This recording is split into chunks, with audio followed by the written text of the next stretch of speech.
In the year 1936, the village of Umuahia lay beneath the burning African Sunday.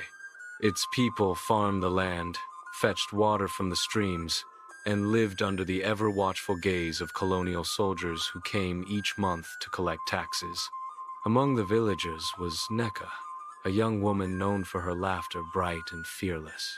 She could balance 3 calabashes on her head while singing, and children often followed her, calling her Auntie Sunshine. But one hot afternoon, in the heart of the village square, her laughter broke. Nneka collapsed. The pounding mortars stopped. Women screamed. Her body trembled as though lightning had entered her. The healer came, pressing his wrinkled hand against her chest. His voice dropped low. "This is not fever. It is the white man's sickness." A silence swept across the crowd. To them, cancer meant only one thing: death.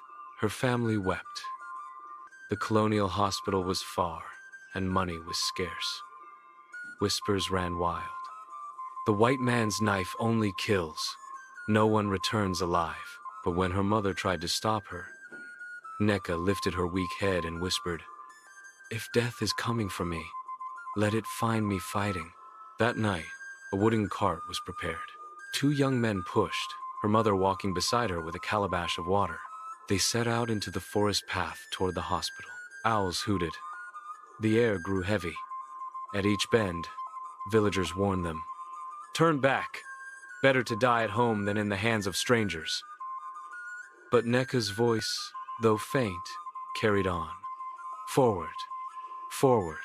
Halfway through their journey, the cart's wheels snapped with a loud crack. They were stranded by the river Ogbunike, a place feared for its spirits. Her mother knelt, trembling. "The gods are against us."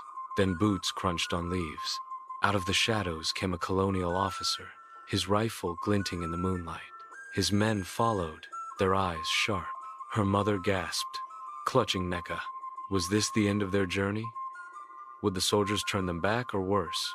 If you like our stories, please like, comment, and subscribe so you don't miss out on our other stories. The officer's eyes narrowed. Then, unexpectedly, he spoke softly. "I know this girl. She once fed my starving horse during famine." He turned to his men. "Carry her. She will live." And so, beneath the fearful gaze of her mother, the very men who oppressed the village carried Nneka on their shoulders to the hospital. There, the smell of chemicals stung her nose. Cold iron beds lined the ward.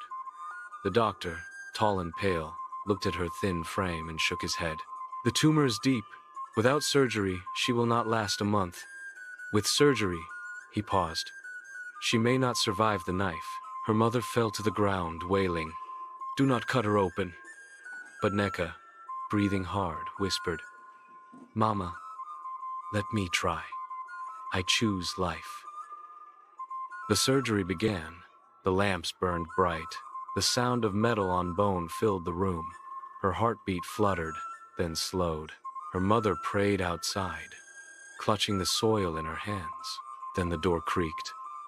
The doctor emerged, his face unreadable. He shook his head slowly and walked past without a word. Her mother screamed. The nurses wept. Was Nneka gone? Days passed in sorrow. Her mother sat by her bed, refusing to eat. Then, on the 3rd night, as the moonlight spilled across the ward, a faint voice whispered, "Mama." Her mother froze. Tears burst from her eyes. Nneka was alive, weak as a reed, scarred across her chest but alive. Months later, she returned to Umuahia. The villagers gasped, whispering, "She has returned from the land of the dead."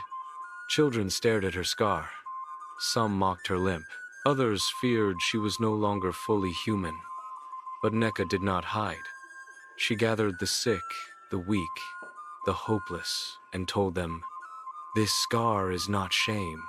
It is proof that death can be defied." One dry season evening, colonial soldiers stormed Umuahia. They demanded young men for forced labor. Mothers wailed, fathers resisted. Chaos filled the square.